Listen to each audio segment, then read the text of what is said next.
Hey guys, welcome to this video. Thank you so much for tuning in and sharing in this now moment with myself and with one another. If you haven't seen these videos before, welcome back. If you have, my intention is unity and oneness in the highest levels of love light. My intention with this particular video is to talk about quantum communication, to share some information, which I'm doing a series of videos. I'm going to talk a little bit about gold. It has nothing to necessarily do with the value system, although it is connected to the value system. As our values change, so too does that reflect back to us what we're seeing in our environment, in our economic, social, political, everything changes and shifts. So my purpose in, I do a lot of different things, as we all do. And I find joy in learning different ways to communicate with my environment and share that with you guys, anybody tuning into this. So as we begin to activate our DNA, as we begin to come online, as we begin to crack the code, so to speak, in reality, in our realities, as we begin to recode and essentially create new patterns, we begin to harmonize and create a new sound. We begin to oscillate at a higher frequency. We begin to vibrate at a higher frequency. Therefore, everything reflecting back to us cues into that, syncs up with us like a tuning fork, picks up on our vibration, and therefore we begin to pick up the speed.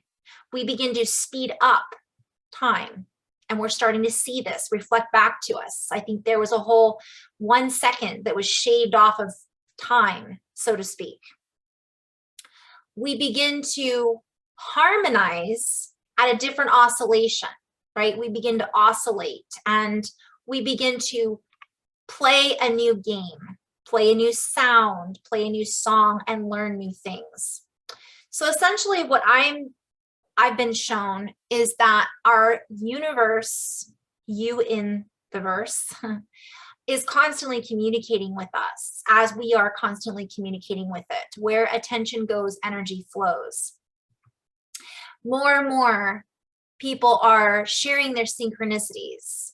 So this particular video is going to have to do with quantum entanglement, spooky, action at a distance, string theory, but from my perspective, what I'm seeing clairvoyantly, clairaudiently, clairsentient, and through flow, which is basically all of those things that I utilize in my own landscape of reality.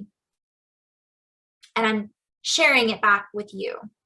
So as within, so without, our bodies are shifting and changing. And as we begin to activate our DNA, everything is sound and light from one perspective. Let's just stick with sound.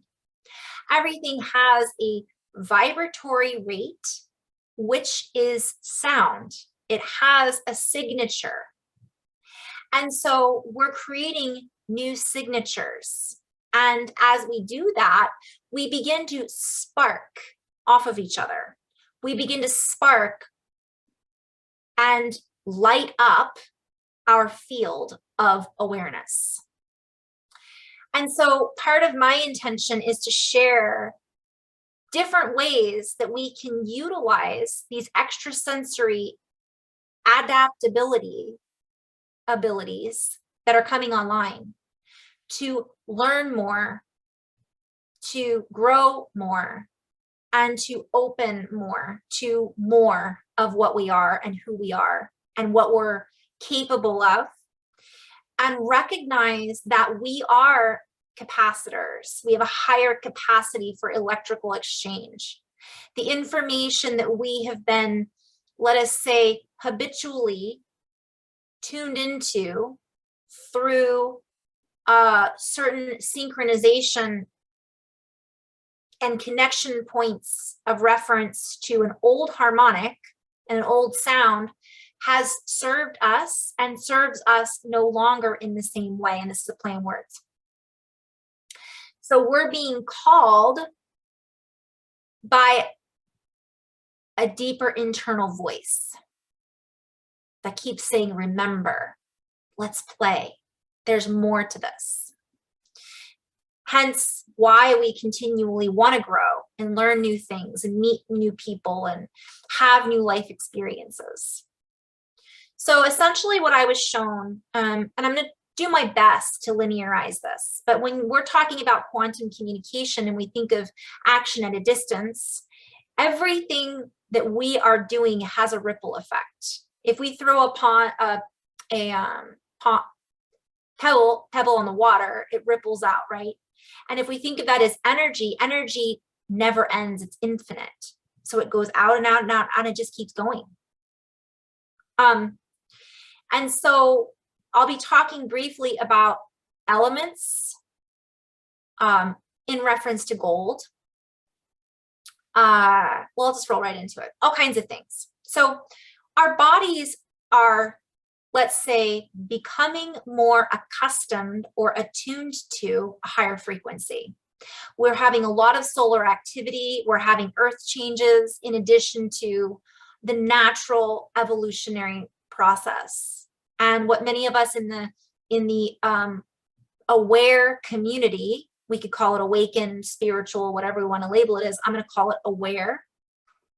We're becoming more and more aware of this deeper communication with source, with our guides, with one another, with animals, with plants, with crystals, technology, so on and so forth.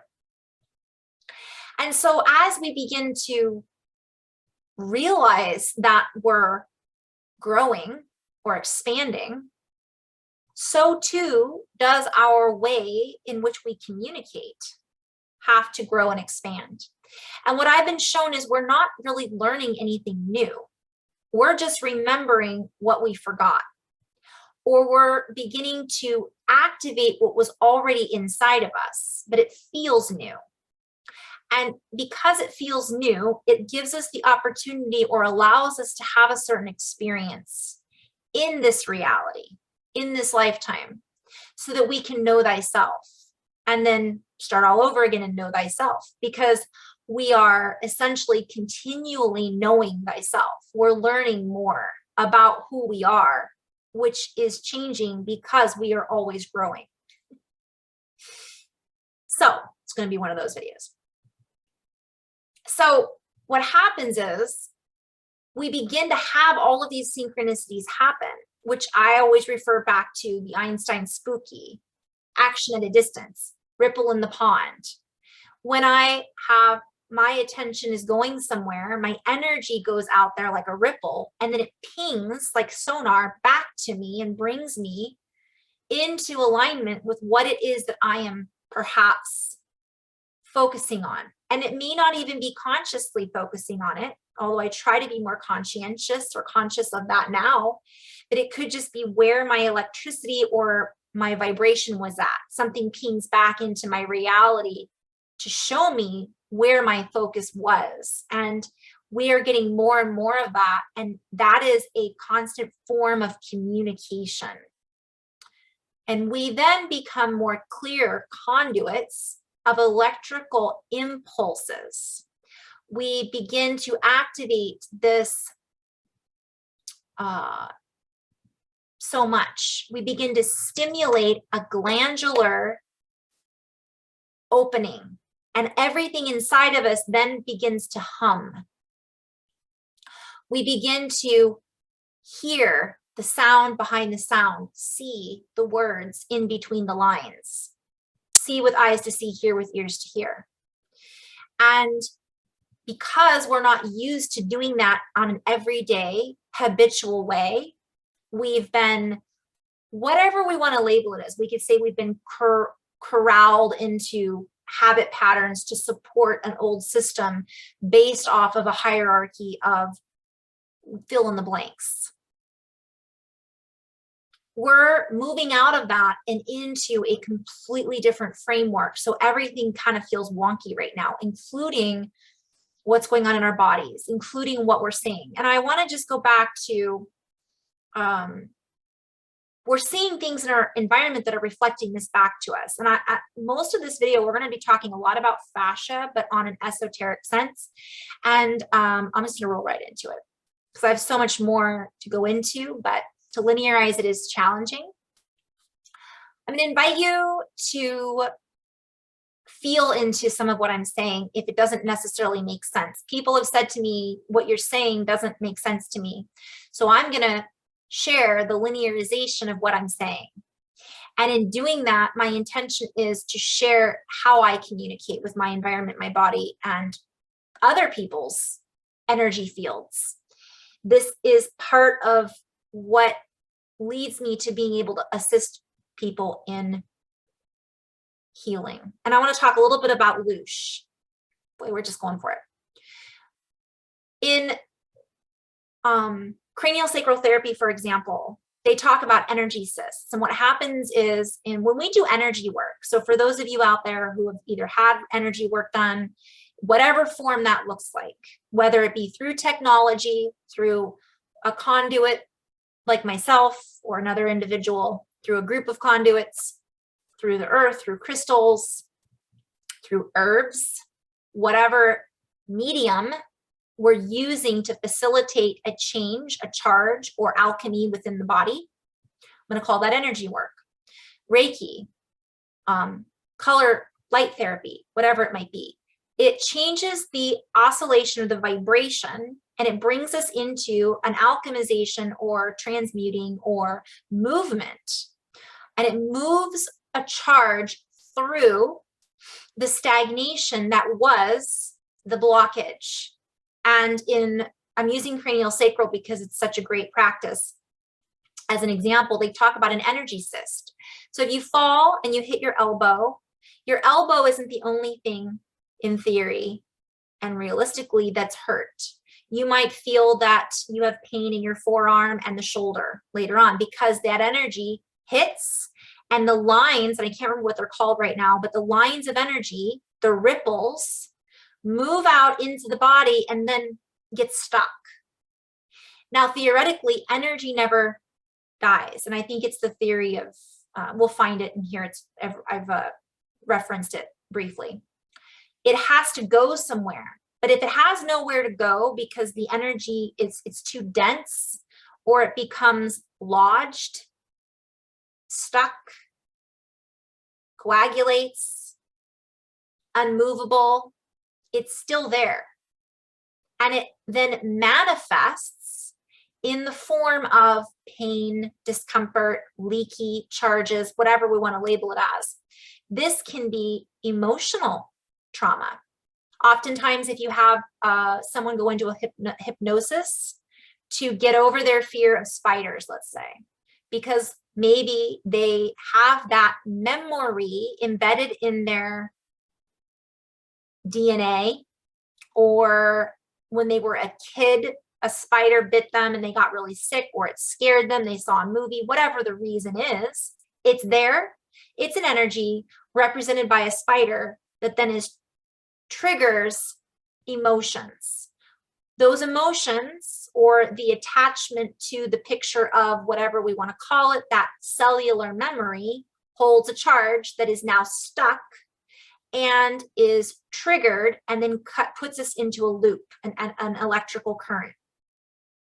So something like hypnosis, or even possibly energy work, can send intention, focus, and energy where attention goes, energy flows. So we put our attention there, and we move and open, we stretch and allow that lodged energy cyst to move out. In cranial sacral, that will, when that moves out, someone might cry. That emotion is released, it's dissolved. And then what it's done is energetically it moves off as a ripple, and it's able to be utilized in other ways from the multiverse, universe, whatever we want to call it as. It can then be cleansed, moved. It was anger, and now we cry it out and release it, and it feels lighter because there's no more coagulation there. which is based around, when we have a trauma, it's held, it's energy, it's focus, anger, it holds, it's sadness, it's representative, it's a representation of a form of energy that we can't necessarily see, but it's still there. And I'm going to go back to an injury, you know, it's those lines of energy that get held up in the body. They cause constriction. So the message that I was getting essentially with this particular, what I'm about to share, is that there has been a lot of trapped energy held within the body of the earth and our cells. What's happening right now is, as we are creating this sound, which we are all vibrational sound. So going back to the example of the loosh, that is a collected energy. It can be physical, emotional, inorganic, or organic. It goes somewhere, or it doesn't. It's stuck. And it gets lodged in the fascia of the body, the representation of our memory, whatever. This also works for the earth. So what happens is we're creating a vibration, shaking it up. So if you've ever, like if you work in a dentist office, and a dentist will use certain tools to vibrate calcification. I'm thinking of the pineal gland now, but off the tooth. Plaque. Plaque is a hardening of the arteries of the heart. It's also on the teeth. It's stagnation. It's old energy. So they clear off this old food that's then removed, and it allows what's underneath to come out, to breathe, to move, to function better, and gets rid of bacteria and things like that, aka energetic, still energy. So oftentimes the tools that are utilized are vibrating. They cause a shift, they cause an oscillation, so that there is some sort of movement. So what I've been writing about is there is a certain technology that is inside of the earth that has created an inorganic loosh. So if we think of let's just say, and I'm not saying that this is the technology that's created that, there's a lot of technology that's created that. We could talk about Wi-Fi, we could talk about sonar, we could talk about weapons, we could talk about particle accelerators. Let's just put it all into one basket and say that each of those inorganic technological advancements create energy. And as they create this energy and they use energy, it creates residue that then can be stuck and can cause lack of communication between the cells, between us, even though from one perspective it's opening up the communication, on another level it's actually distorting it. Because then, just like fascia, if your fascia is not hydrated, your body has to work around that energy cyst. Just like if you have an injury on your right leg, we overcompensate with the rest of our body so that our right leg can heal. We overuse our left ankle. We overuse whatever it might be. And oftentimes, especially if you're into physical therapy or energy work, if you work with someone who's, let's say, had breast cancer, they tend to hold their head in a certain way. They tend to hold their shoulder up a certain way to protect that area, even though that breast cancer may no longer be there. It's residual. That is still there. And we as light workers can assist in moving that and opening it. So things can kind of open up and go back to where that alignment was before the injury occurred, which essentially is going back into time or going into the future once it's healed. That's a whole other ball of wax. This can also be done with technology and so on and so forth. So we are doing this within the fascia of our body, and we're doing this also by us literally changing our vibration. This is why it's so important for each of us to do our own inner work. If each of us changes and shifts and alchemizes and dissolves this shadow, which I don't even want to label it as such, we'll call it stagnant energy, unresolved emotions, unhealed trauma, habit patterns of doing the same loop over and over again. Once we can kind of open that all up, we are then able to move into the next octave. We are then able to walk through the portal into a higher reunification and remember who we are. Our DNA activates. And I'm a little going into multidimensionality already, but this is quantum. When something happens, action at a distance, it's a ripple effect. The spooky is this electricity that we're all connected through, this medium that we're all working through, that we're all experiencing through, right? This is the artwork that we've been painted into. This is the clay that we've been molded from, that we're still held within in this beautiful embrace that I see as fascia. And I'm seeing this dark matter as basically energetic, electric plasma fascia. That's cocooning and holding the organs of the cosmos, such as Mother Earth, such as Saturn, such as whatever, all these, the stars. So what happens is we have these things that come together. We have an injury. It creates a boom, and that ripples out and gets stuck. We have particle accelerators creating a boom, and that energy goes out in the form of, let's say, quarks. And those quarks then move through things, and it can create distortions. It can create good things too. This isn't labeled as good or bad. It just is what it is. So I'm going to briefly go into, and I'm going to talk about that in the synchronicities that we're seeing in our environment. Let's say, for example, James Webb Telescope. Hello, Webb. Anywho, so as we open and activate our DNA, and as we open this quantumness that we are, we begin to communicate with the field in a different way, and the field communicates with us in a different way. We begin to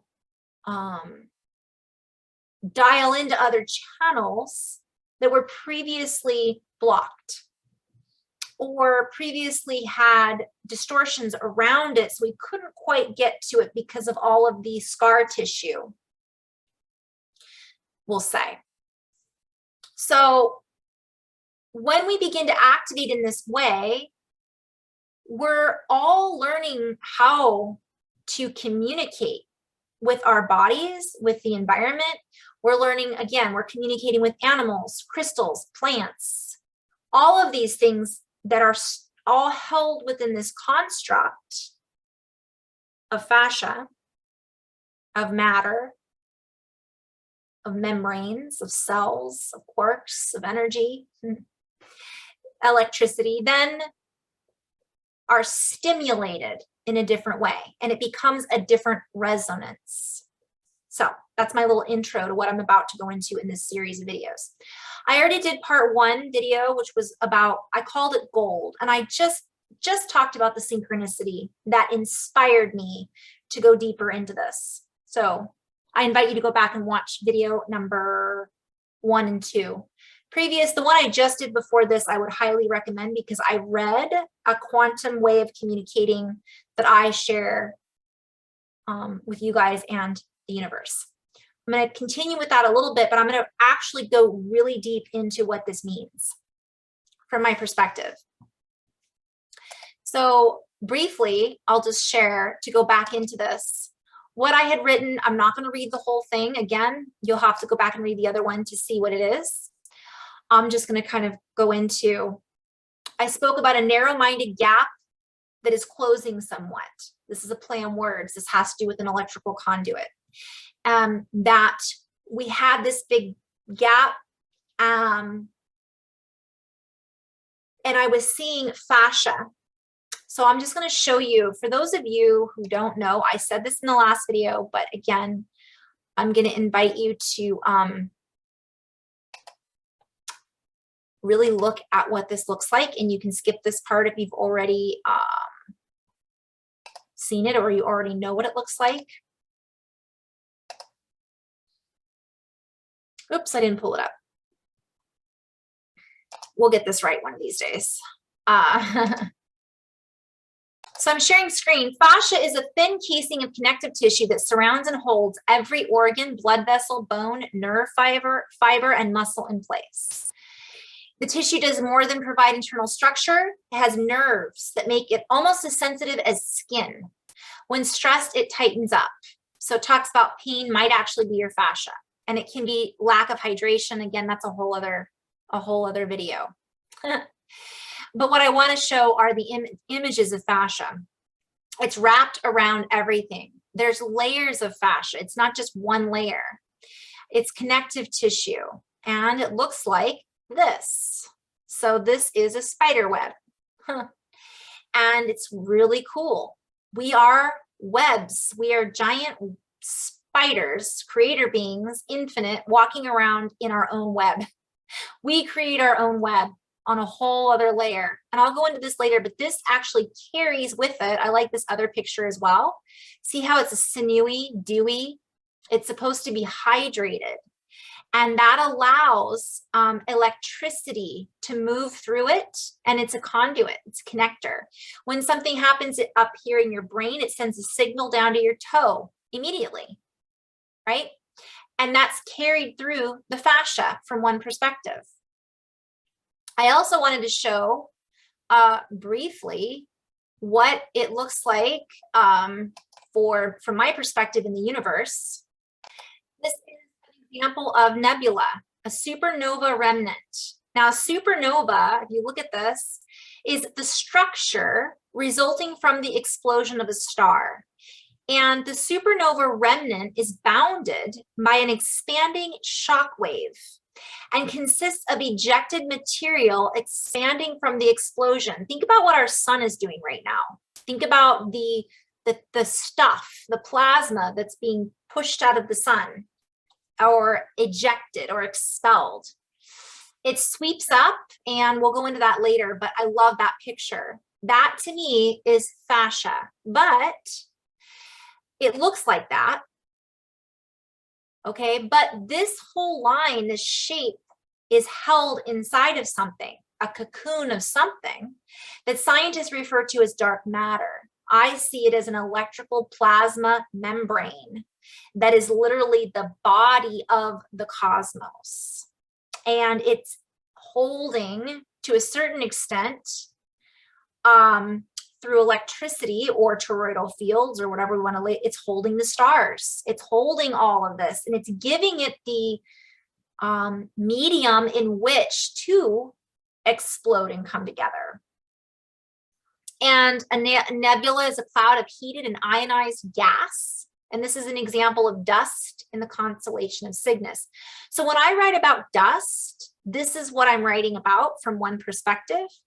But it also has to do with our bodies, ashes to ashes, dust to dust. And it also has to do with, sidebar, a quantum meaning, which quantum is at the smallest scale, by the way. Quantum is teeny, teeny, teeny, tiny, and it just keeps going and going. It's quantum. You can't see it necessarily. I also see this as having to do with gold. And I will get to the gold maybe at the last video, because I see this as having a very basic meaning around gold. So I talked about I talked about that in my first video. I talked about standing waves and light waves. I talked about a platform, and again, first video. I'm going to start here. There's a mass quantum scaling effect, like a scalar wave that is happening, a treble-bound infusion, an unmasking, a peeling back of the duct tape, sound layer of alchemy. This landscape pulls out, rippling into, surging, if you will, in a layer, bandwidth, banding with, and allowing for an unfolding development in a new cradle of time. So I talked about this briefly with fascia. So what I did want to go into is treble and tremolo. So treble has to do with a high frequency, a sound. Okay, it has to do with a vibration. And I misspelled that, obviously, but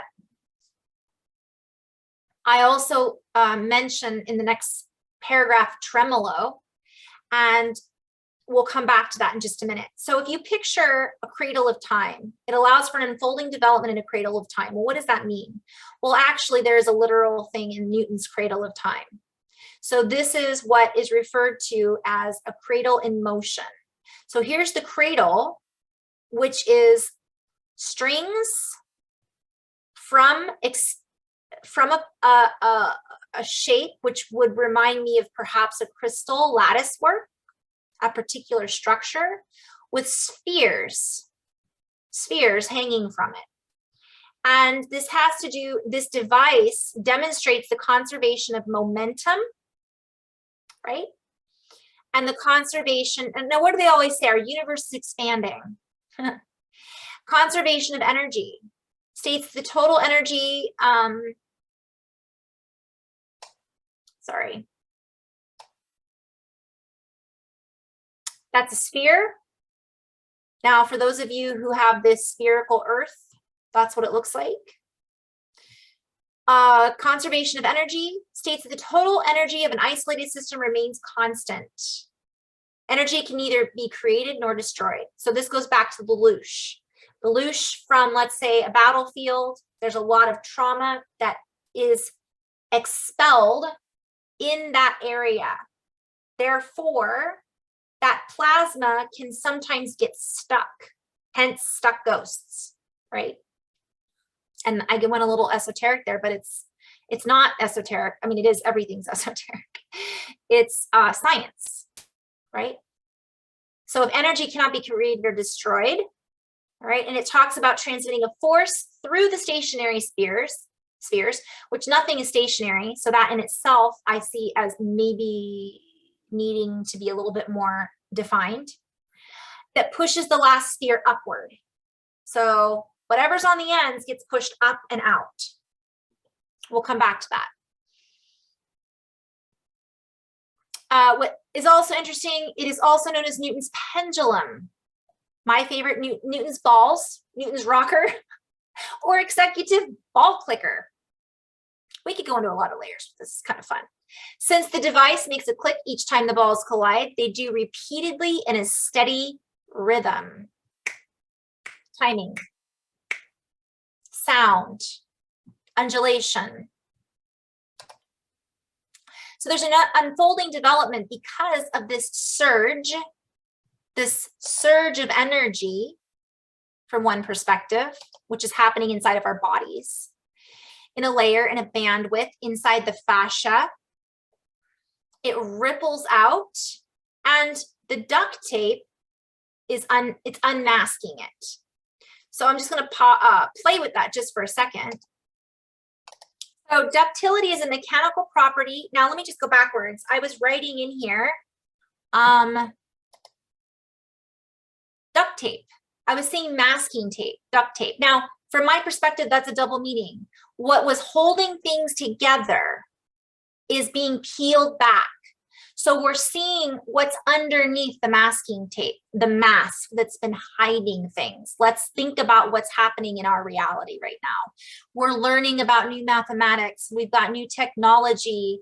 We're being shown things that we didn't know existed before, but this also could be social, economic, political. This is also happening in the body. They are discovering new organs in the body. And I can't remember which one it was, but they're like, oh, this is a bone we didn't know existed. There are hairs that we're going to see are on the heart that they didn't know about before, from my perspective. That's what my guidance team is telling me. So these are all peeling back. Now, ductility, that's where I was led to go here, because I'm talking about gold and rare metals, and this has to do with technology, which I'll get to in a little bit. It is defines a material's suitability for operations. What did I just, tensile stress. So stress results when forces like tension or compression acts to a body. The greater this force and the smaller the cross-sectional area of the body, the greater the stress. Okay. So this has to do with a material's amenability to drawing.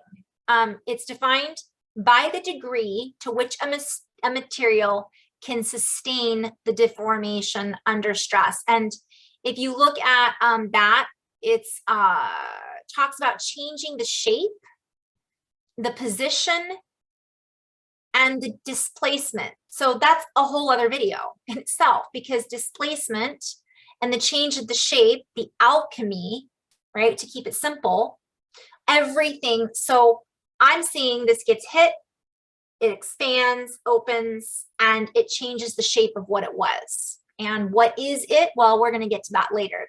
It will say just for that, it's our cosmos, it's our body, and so on and so forth.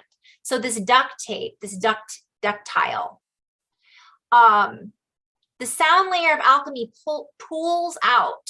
So I think of a ripple and expanding water, rippling into surging, if you will. A surge is a tide. It's a push, right? It's incoming wave. It's an incoming wave. And I don't know if that's exact, but that's an idea of what it is. I mean, we might want to play with that a little bit. A higher tempo, a higher frequency, and a higher sound. And it bonds and bands with and allows for an unfolding development in this cradle of time. So now we're bonding with, it's like the fascia of the universe is stretching and allowing for these spheres to go up. And then it's holding it there. Not in stagnation, but holding, displacement. And it allows for time to interact different, so on and so forth. Cradle of time is also a play on words. I'm seeing it as a pendulum. Okay. So to go into this, it was important to go into the sound layer of alchemy. The landscape pulls out. What is a landscape? Well, landscape, we could look at that in a lot of different things, but I want to go to string theory. So because the spheres were held by strings and the fascia looks like strings and it's all connected through strings, which reminds me of a guitar, a harp, and sound and vibration, right? So a string instrument.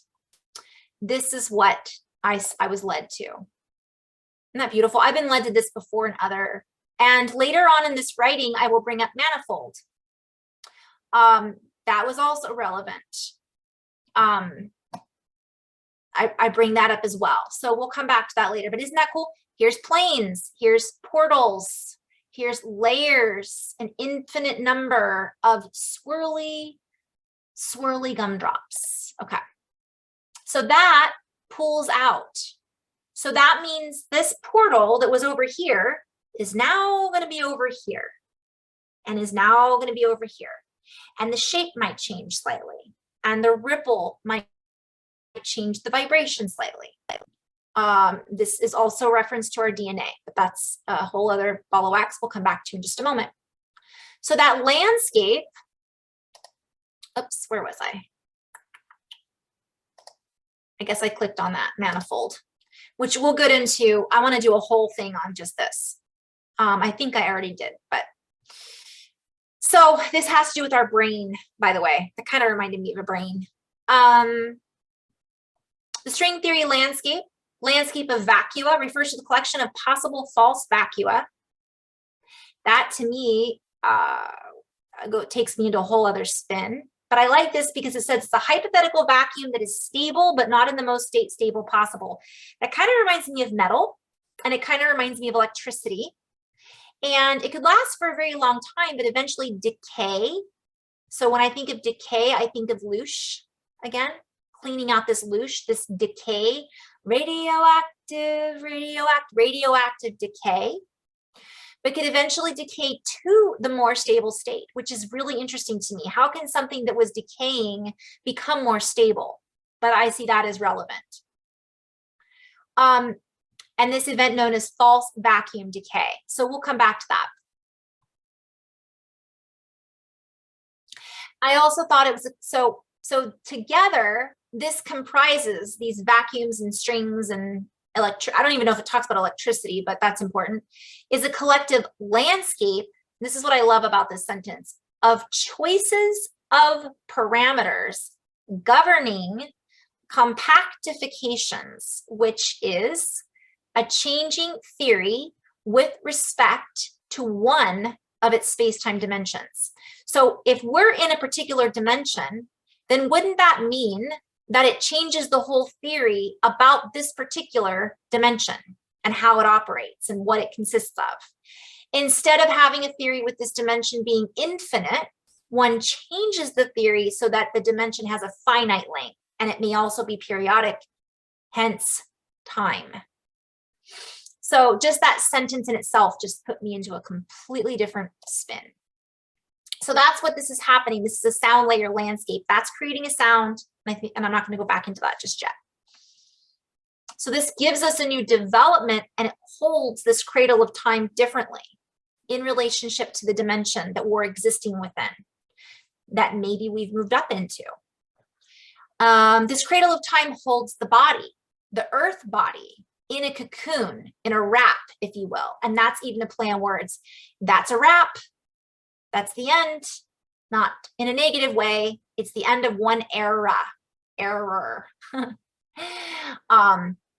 Arrows, bow and arrow, whole other spin, but still connected. It holds it in this wrap, an insulating layer of miraculous conception. Inception point, to begin again. Hoopla. So hoops, coils, that's a play on words as well. And I'll come back to that maybe. This inner bound technology sweeps out layers of inorganic loosh. So we talked about that earlier. This is inorganic that is being referred to in this particular writing, which has to do with inside of the earth, this technology. Now, I want to just share, because there's a lot of people that are in fear about the technology, artificial intelligence, all of that stuff.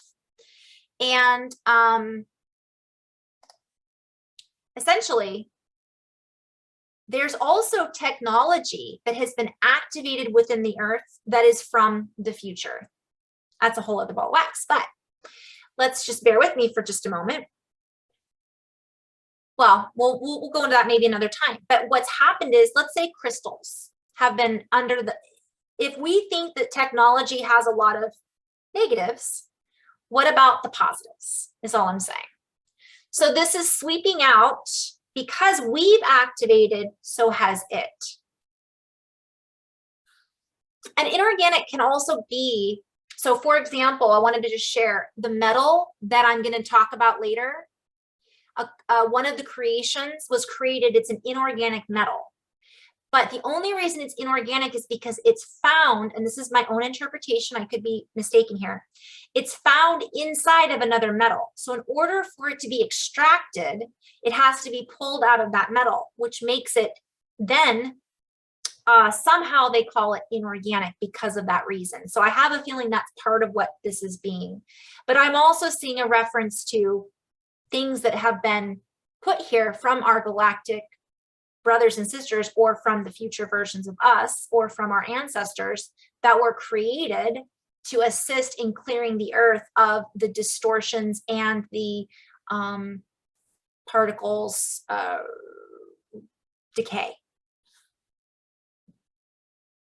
This innerbound technology sweeps out layers of inorganic loosh, so to speak, webbed through the cob pipe. So my friend and I were on this flow the other day, Candace and Jess, and I think at one point Candace was like, well, put that in your pipe and smoke it. And then that night I looked this up and I'm like, oh my goodness. So what do we do when we smoke the peace pipe? We're setting our intention, we're joining with the smoke, and we're intentionally clearing out that space. Smoke can be used to call things in and to clear things out, just like sage, you use to clear things, to smoke it, to alchemize it from one chemical to another, from one perspective, one state of resonance to another. So the cob pipe is there's more to that. I just haven't gone into it quite as much. So It has to do something with the shape of a cob pipe, a boot, maybe. What a boot. What a boot, the cob pipe. Okay. So, sorry. This elevates the expectancy rate. So we already showed that through this Newton's cradle of time, it pushes these spheres up from one perspective. And there's double meaning to that. I'm just giving the most basic that I can here. It moves it up. So like an elevator, it lifts it. So that would mean also like how quickly something is going to happen, our expectations of something. So we could look at this on a very emotional metaphor and say that our expectations will rise because we have this new technology, because we're changing our oscillations, our speed, our rate of sound, our vibration. We then have a better expectation of things because our perspective is higher. But this is also literal. It changes the expectancy rate, the ratios then balance out, and homeward bound energies change gears. So that also means as above, so below. So whatever's coming back to us, that's homeward bound, that's coming into us, changes gears. And when I say changes gears, I see downshifting, upshifting on a bicycle, and I see also clock gears. They switch directions. When that happens, I see that as electricity. Something about an electrical charge then changes the direction. And even directional exchange is a play on words, and I might come back to that as well. So this homeward bound energies change gears, switch directions, are in a directional exchange. So they're exchanging information in a certain way, in a certain movement.